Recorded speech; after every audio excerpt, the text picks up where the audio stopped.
sir. I would stay in Broker. Fuck it, stay in Hove Beach. Everyone like us does. Nico, you ever had two women at once? Four bitches to be playing with? Мисля съм да че умрете и оттича и орай, човече! Не мога да кажем, да имам. Cousin, it's been too long.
And they want to hang out, because I like them and I'm engaged, I always end up dropping what I'm doing to go off and chill with them. Hey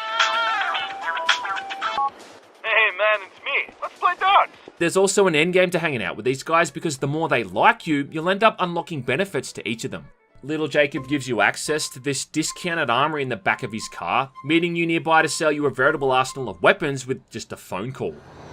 Isn't a star. And Roman will send out a free cab to meet you at your location and drive you anywhere you need to go. It's almost kind of like Uber before Uber was even a thing. It's also a system that carries over to the girlfriends that Nico can date. Yeah, again, another example of this game condensing things down from San Andreas, with only 3 side bitches to manage. And these girlfriends come with their own rewards as well, like restoring your health or getting rid of your wanted level. Hey, Carmen, I'm not feeling so good. What can I do to get better? Poor baby. Just apply pressure to any wound.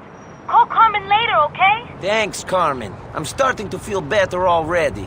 Power up. These are also some interesting characters in their own right, like Carmen, the cock-hungry nurse who talks about herself in the third-person perspective like she's Jimmy from that one episode of Seinfeld. You want me to come inside with you? Carmen wants you in here. All right.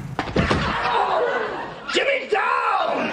I do think the dependency these characters have on you is kind of overstated. I mean, I've seen people going on about how clingy these guys are as if they're like an actual domestic partner or something, which I've got to say is just bullshit. Because outside of scripted moments where these guys call you during missions, it's really not that common for them to call you to want to hang out. And I mean, shit, man, I wish my friends in real life call me up as much as these guys do. Nico, it's Roman. We should Let's go and get drunk together. Plus, if it really bothers you that much, I don't know, just put your phone in-game onto Do Not Disturb, because yeah, that's just one of the many quality of life features that this game has. This isn't a good time, Roman. I got another type of shooting on my mind. And that's the key word here, life, because playing Grand Theft Auto 4 really does feel like you're taking part in this living, breathing world. And every little aspect you can think of is present here to make it feel true to life. Even just down to having to stop on the bridge between islands to pay the toll. This was the first game I played on my PlayStation 3 where I really felt like I was playing what everyone was calling next-gen gaming. And it's still the most comfy and believable city I think in any video game ever made. There's just something so lifelike about the way the city moves and breathes, and regardless of the time of day or where you are, there's just always activity and something going on, which is perfect for it being set in a city that never sleeps. Basic things like watching pedestrians walk down the road, checking their phones, or holding coffee cups. If it's raining, you'll see these guys out with umbrellas or jogging to get out of the weather. When you carjack someone, the animation is actually different depending on what weapon you've got equipped. You know, assuming you've got one equipped at all. Don't try anything stupid. Cops can now also arrest you too, which you can actually resist if you want to just make a getaway. One of the most immersive things you can do is just hop in a taxi and sit there in the back seat, gazing out the window as it drives around the city. And there were times when I'd do this and leave my console on, you know, for background noise while I cleaned my room or did something else around the house. Yeah, this was in the days before those 12-hour-long ambient clips on YouTube. The radio stations don't really hold a candle to Vice Cities, which, let's be honest, is the apex of the series even to this day, but it does a good job of capturing the era that it's set in. When you switch a station just as Kanye West is coming on, you know, back before Kanye went fucking crazy, or swap to the jazz station as Chet Baker drops, well, it's a pretty damn good vibe.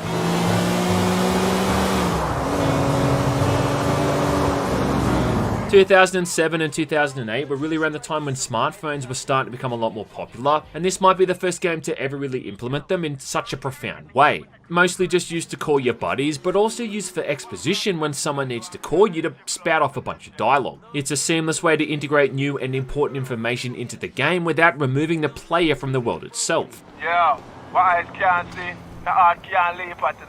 May I come with you? Where's the place? What you just said is one of the most insanely idiotic things I have ever heard. I think it's also the first game to introduce a GPS system for getting around. And yeah man, I'm talking old school GPS. You know those old Navman systems that used to take like a dog's age to find a satellite signal? I once drove from Sydney to Adelaide with one of these things and it died about halfway through the trip, forcing me to pull out the old street directory to find the rest of my way. And I think if that happened to Zoomers nowadays, you'd end up finding their car wrecked on the side of the road somewhere. Their half-decomposed skull still sporting that stupid fucking bird's nest hairstyle. He's a cool guy. You can also stop off at any of the internet cafes around the city too to log on to the internets and check your email, not to mention downloading ringtones and text sounds. And that really takes me back to the days when I used to spend $5 to get the Back to the Future theme as my ringtone, or the Metal Gear Solid Alert theme as my text notification. I don't even know if internet cafes are like a thing anymore, but thanks to Grand Theft Auto 4, their memory sure lives on.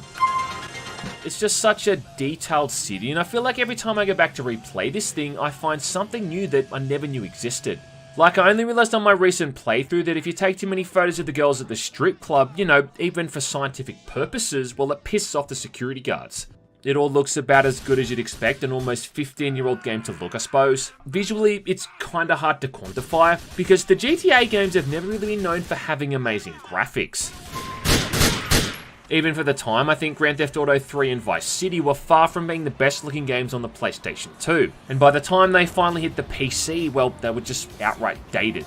I still think Grand Theft Auto 4 looks pretty good all things considered, though it's definitely been a series that's more about the style and the aesthetic over being like a visual juggernaut. This might be one of the first games to really popularize the whole super realistic graphics trend though when it comes to graphics mods, and you can still find people to this day going back and installing mods and E and B tweaks to make the game look more true to life. It also comes from that weird era in gaming where everything was intentionally trying to be like grey, brown and muddy, you know, to make the whole thing seem more gritty and lifelike, because apparently the real world only has like 3 or 4 colours as well. It does work in that regard, I suppose, because Liberty City was always supposed to be the kind of place where good morals go to die, and the harbour of the bay is no doubt lined with dozens of people wearing cement shoes.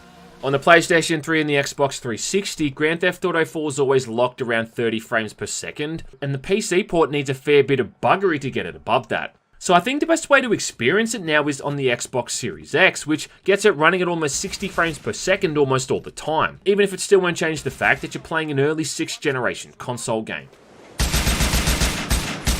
What I think is most noticeable going back to play this though is that sort of cheap like depth of field effect that they try to use here, where objects close to the player are sharp and in focus, but then everything off in the distance is all kind of blurry. And this whole thing's been done, I think, to try to emphasize the scale of the city and to make it seem bigger than it is, which I guess does work and is no different to how fog worked in the other games, but it does mean that at times the visuals can kind of look pretty crappy. And outside some of the main characters, you're going to see some really dated looking character models. Hooray. This engine got a lot better looking the more that Rockstar used it, and I think that Red Dead Redemption still looks phenomenal. And eventually, even when Grand Theft Auto 5 was released, well, that was a bit of a looker for the time too. But as for this first iteration of the engine, well, you can definitely see the cracks here and there, and the image quality is definitely lacking. But I still think it holds up for that one basic reason. It has soul. You know, soul is a valuable thing. What should go by as the pendulum swings. And it doesn't matter how old a game is, man, soul is timeless, you know, and Grand Theft Auto 4 is just covered in it. It's practically dripping with the stuff.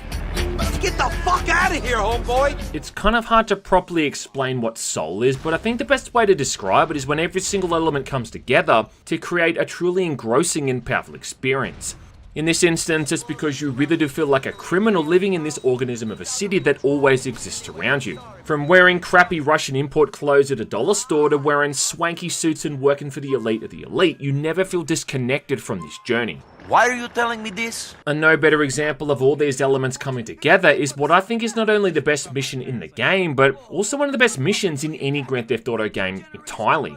And that's the bank heist mission called 3-Leaf Clover. Get on the floor! Now! But sir! You too! Okay. This feels like Rockstar's homage to Michael Mann's Heat, where Nico, Packie and his brothers execute a bank heist on Liberty City Bank. It's one of the longest missions in the game and also one of the hardest, taking place not even halfway through the main campaign. First off, you've got to drive the crew to the bank, listening to everyone bicker along the way. Once arriving at the bank, the heist begins, and it all seems to be going to plan until Packie and his brother start arguing, where, during the distraction, a civvy with a concealed carry permit pulls out a gun and shoots one of them. Fuck! We told you not to fuck with us! Point to note too is that the guy he's talking to is Lewis, who's going to be the protagonist for the Ballad of Gay Tony. Luis, but this ain't such a good idea, bro. And along with Johnny, this guy starts to pop up here and there for the rest of the game. We put the ice in the middle, we walk back. Anyway, after leaving the bank with the cash shoved into a few duffel bags, you find the entire street is full of cops. And the scariest thing at this point is how no one thought to have some kind of escape vehicle. So you gotta haul ass down the middle of the street here, gunning down everyone who gets in your way. Maybe if these guys weren't smashing back beers and doing lines of coke before the heist, they might have had the foresight to think of this. Either way, it makes for some pretty intense firefights. You've got cop cars pulling up to block the exits on the streets, forcing you down all these narrow alleyways, and to say it's epic is selling the whole thing short. After a chopper shows up, you're then heading underground. There's too much panic in this town. Moving through the subway tunnels where yet again more cops show up to try to stop you. And how Nico isn't the most wanted man in Liberty City after this is anyone's guess, but needless to say, this mission has the highest body count in the entire game. Alright, boys and gentlemen, we got to go as along the tracks, come on! Finally, when you reach the surface again, you've still got to get rid of your wanted level, which is no small feat given it's about 3 stars, and you got to make sure that the guys surviving don't get killed either. Keep in mind too that this is old school GTA before Rockstar added in checkpoints or any of that stuff, so if you die at any time or any of the guys in your squad die, then you've got to do the entire thing all over again.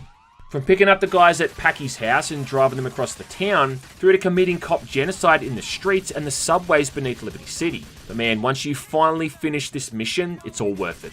I still remember the first time I played this. I mean, I want to say it maybe took me like 3 or 4 attempts to get through it, but seeing that payday come up when it's all done and dusted is a damn good feeling. You earn 250 grand here for beating this mission, which is massive, considering you've only been making a few $1,000 a mission beforehand, and you really feel like that's money well earned here considering how hard you had to fight to get it. I always thought that this mission on some level has to be the basis for all the heists they added in GTA 5, and about the only issue is that it's really the only one in the entire game, and everything after that's a lot more restrained. That's not to say it's bad, and I can name plenty of other missions I still find highly memorable. Follow me! I think that shootout to try to rescue Roman from the Albanians is really fun, and that whole saga about kidnapping the Mafia Don's daughter is also one of the most entertaining. When my daddy hears about this! Not to mention confronting the demons of Nico's past and helping him get resolution. Hello, Nico. Hello, Mr. Bulgarin.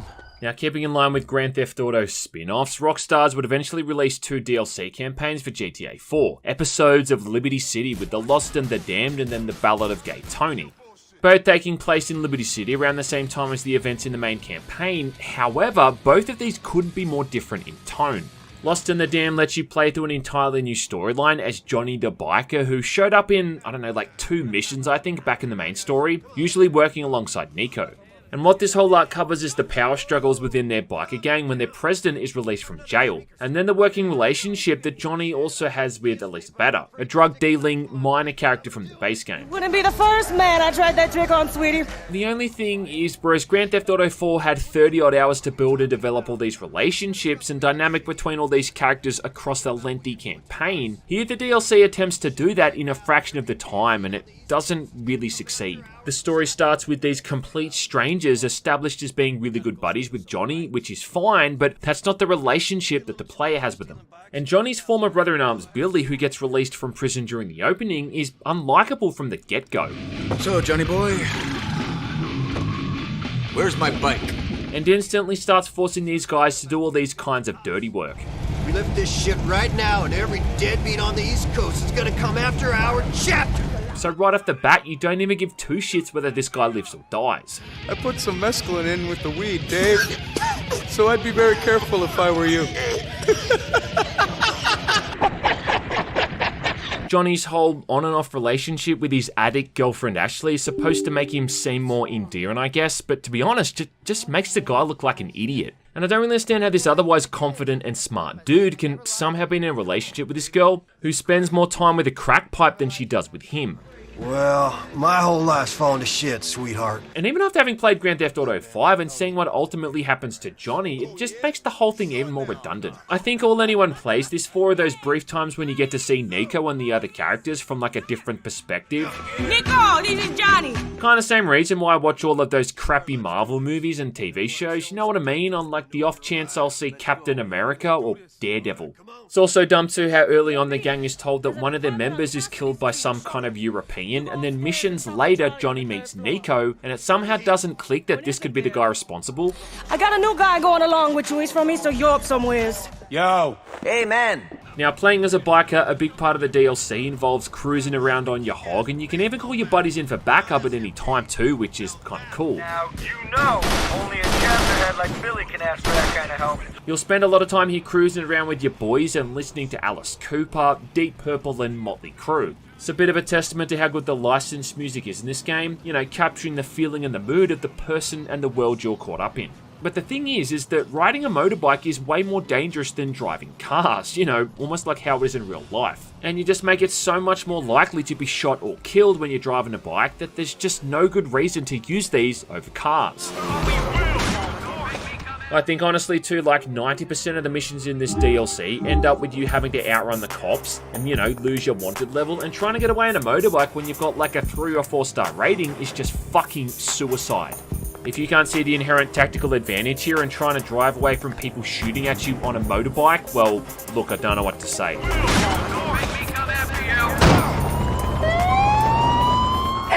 So, although the game wants you to immerse yourself as this cynical, grisly biker, you actually put yourself at a disadvantage by doing so. Plus, I really hate that lack of variety here too, how like every second mission is just about losing the wanted level. And look, I know that fighting back against the police has always been a key theme in Grand Theft Auto games, you know, maybe even more so for this DLC now, where you're playing as a biker with the whole core idea of fighting back against the man. But at least in Grand Theft Auto 4, there was some kind of variety to it. You weren't just always shooting cops and running away from law enforcement. The worst ones are where you've got to also escort someone, and there are a few things more annoying in this world than playing a Grand Theft Auto game and waiting for an AI character to hop into the car with you when you're under duress. The only other thing I think worth mentioning is that this DLC adds in a few new weapons, though most of these aren't even all that good. There's an automatic pistol, which is just incredibly inaccurate. There's a sawn-off shotgun, which is an insult to sawn-off shotguns all around the world. There's a pipe bomb, which is more or less just a reskinned grenade, and speaking of grenades, there's now a grenade launcher. And this thing might have actually been good if it exploded on impact, except it doesn't. The only new gun that I liked here was the automatic shotgun, the old street sweeper with its drum mag, and I don't think there's ever been an iteration of this weapon that I haven't fallen in love with. From Resident Evil 4 through to Max Payne, it just slaps so hard every time it shows up. Otherwise though, I mean, 1 out of 5. Yeah, I don't like those odds. You bitch!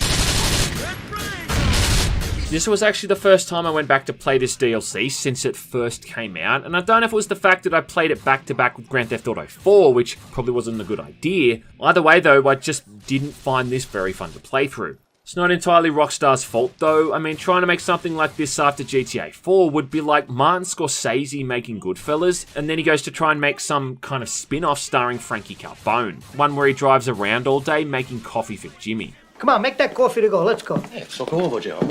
As for the other DLC, well, that's the Ballad of Gay Tony, and again taking place during the same timeline, but now having you play as Tony's bodyguard and friend, Lewis. Louis or Lewis? Hey, mami, ¿cómo está? On a positive note though, this is way more fun to play through. Yo, what's wrong with you, man? The Lost in the Damned is like going to a funeral for a bunch of people you barely know. Gay Tony, on the other hand, is like being invited to a party where everyone already knows your name.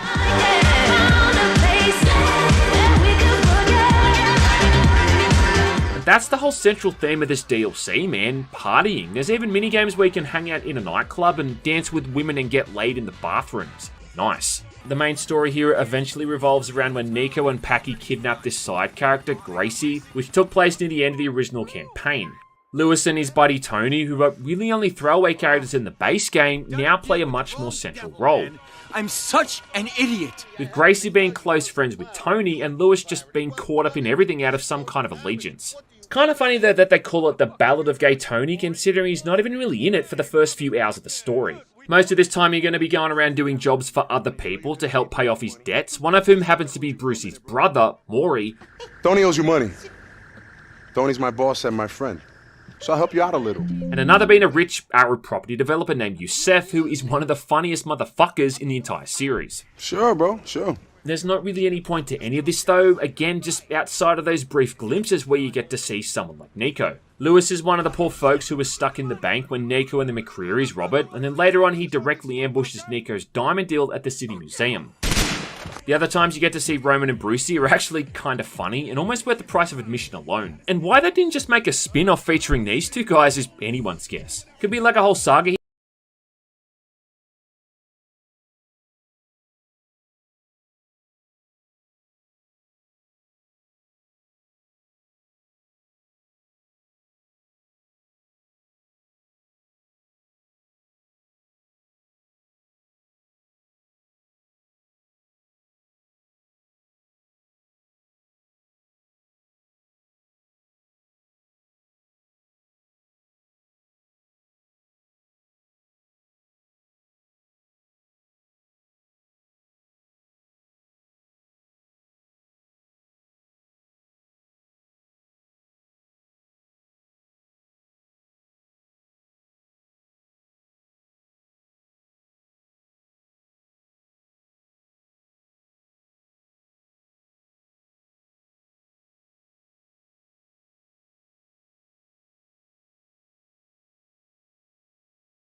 Give me the car, tough guy.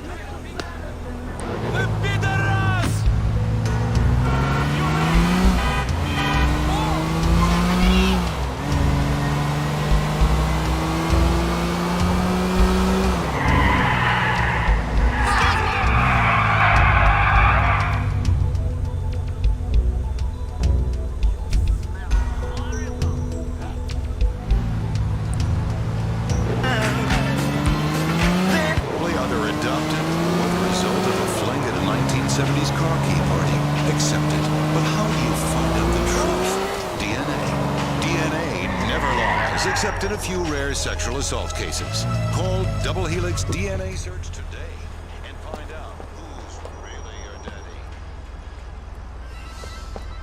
Hello? Hey, Jason. I really miss you. Me too. That's why I'm calling you on my new Wiz wireless camera phone. Hey, I just sent your phone a picture. Check it out. What's that? My junk. Connect. Live now. This is the...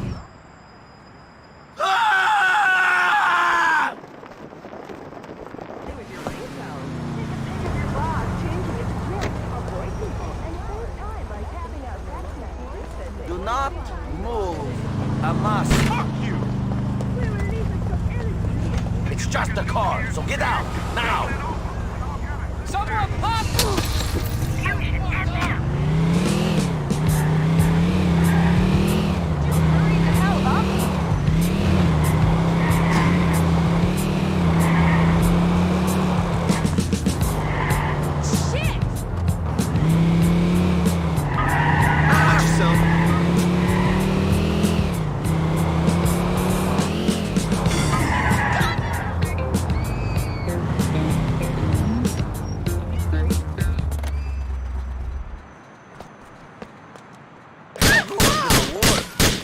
Nothing.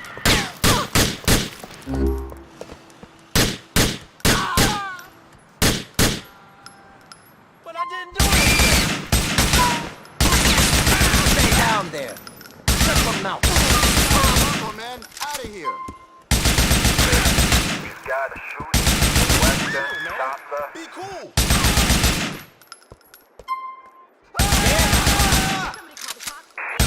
Yeah, the civilian down. Western, Shasta. Gotta relax, man. Run away from me.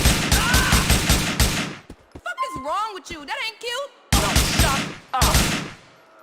Don't make me You think I'm screwing around? Don't get up. Run away.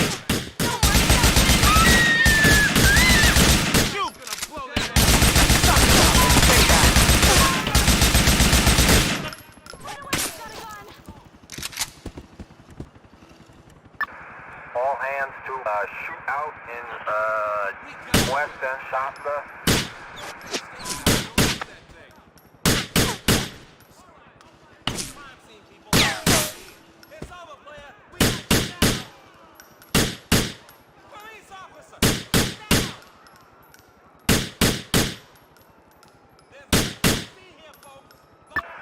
Suspect blasting on foot.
You're mine.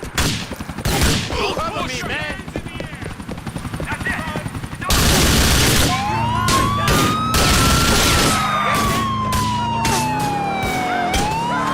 If you don't pull over, I will pull you. Anchor!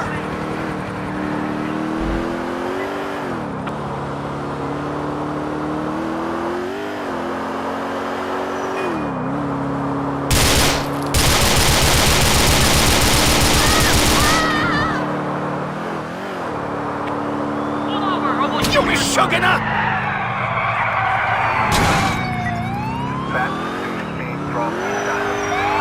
Out of the bar! Out of the vehicle!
Exit the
fired in East Beechwood City.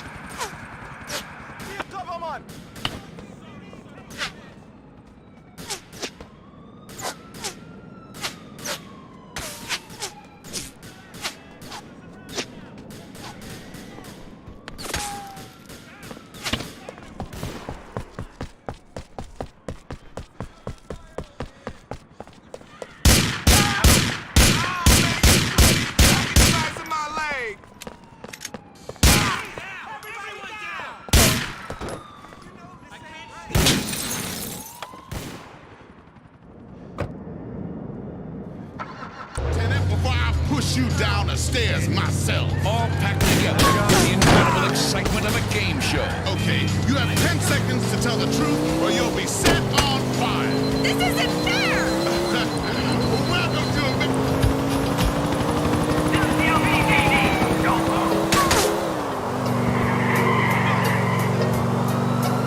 All civilians!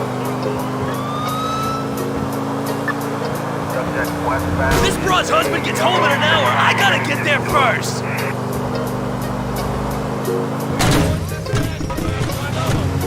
What the fuck is going on? Dispatch from Firefly Project. Home, you don't want no problem. Oh god, never gonna get stoned again. Never gonna get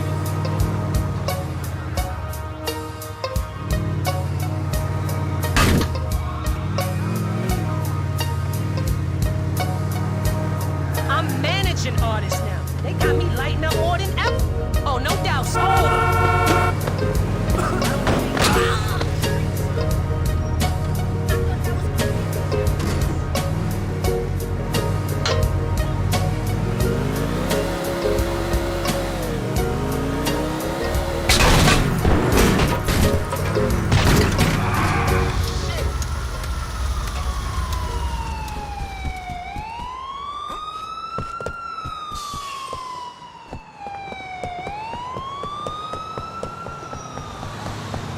I was born in the USA, man. Respect is all I ask. Instant email. The bittersweet. Junction is full of music. Come see the musical the critics are baffled at. Swinging Puppets. I'm so tired of his tiny puppet junk. I need a real man to fill me full of gunk. Oh! Swinging Puppets is amazing children with a tale of how hard it is to sing in tune and keep on smiling when you've got strings around your wrists or a creepy man's fist up your ass. Swinging Puppets at the Magic Curtain Theater. Weasel New.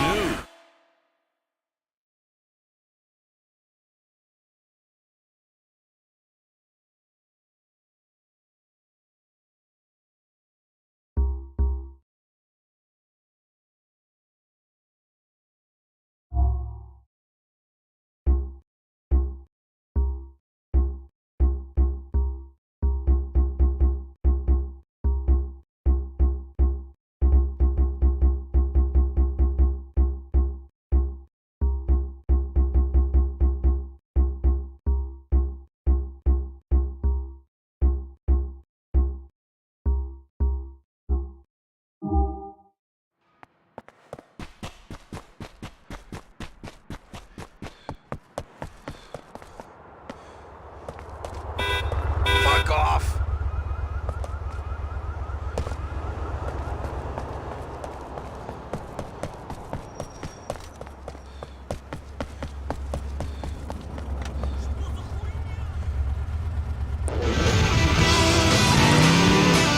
Turns to the ER to meet the woman she killed 3 seasons ago.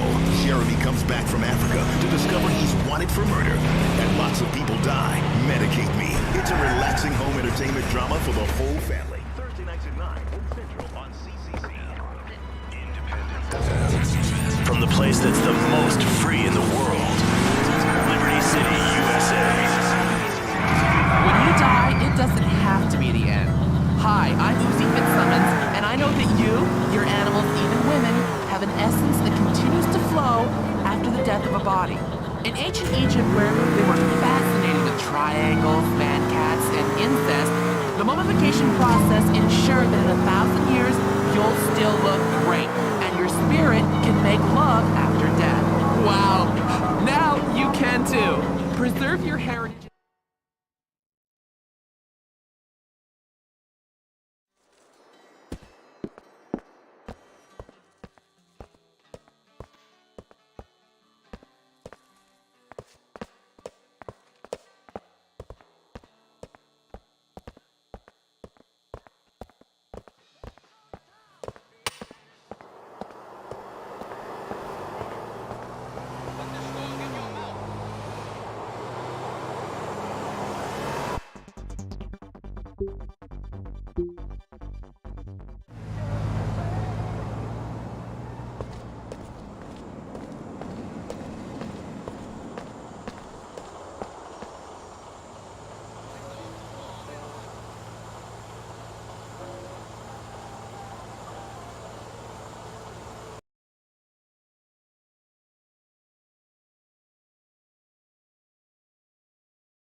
All day, son. I got a city to protect. My nose is long and hot.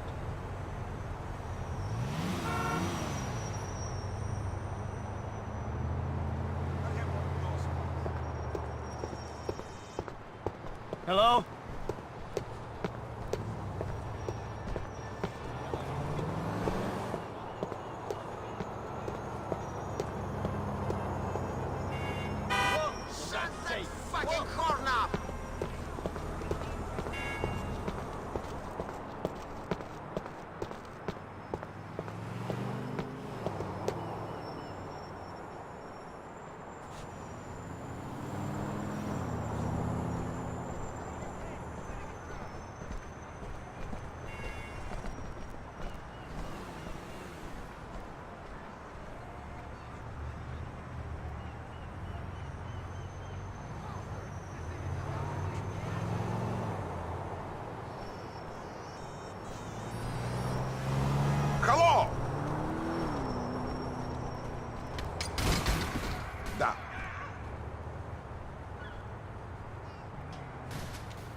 Happy now?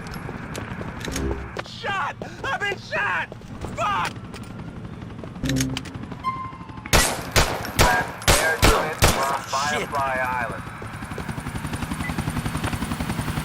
Shit! That fucking hurts! Assistance required, west.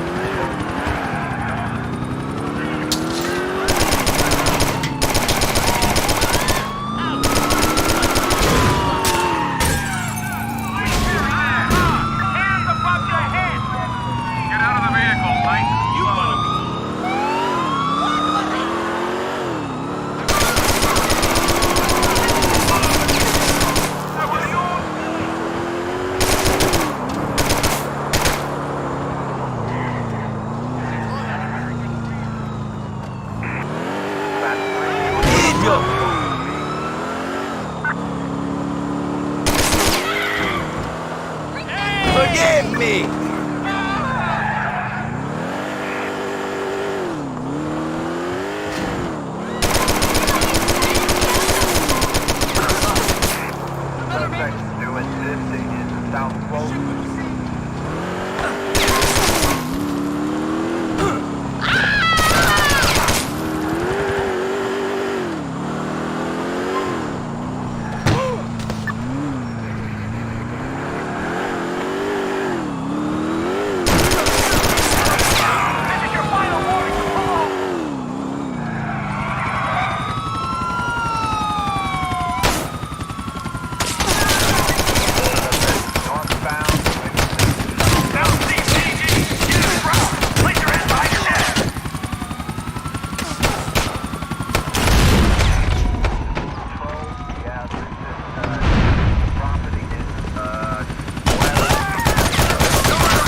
Firefly Project.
Everybody to get down on the ground!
make me finish you off.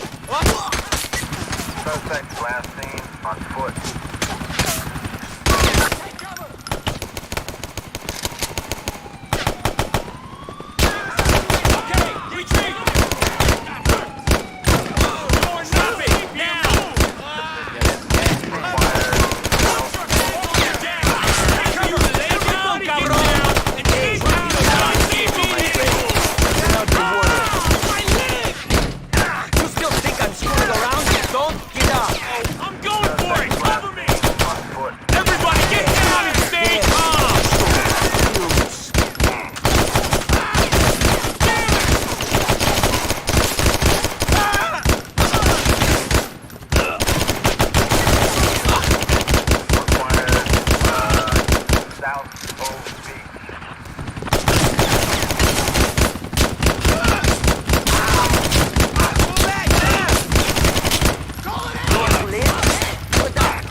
Subject last seen on foot.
Doing that.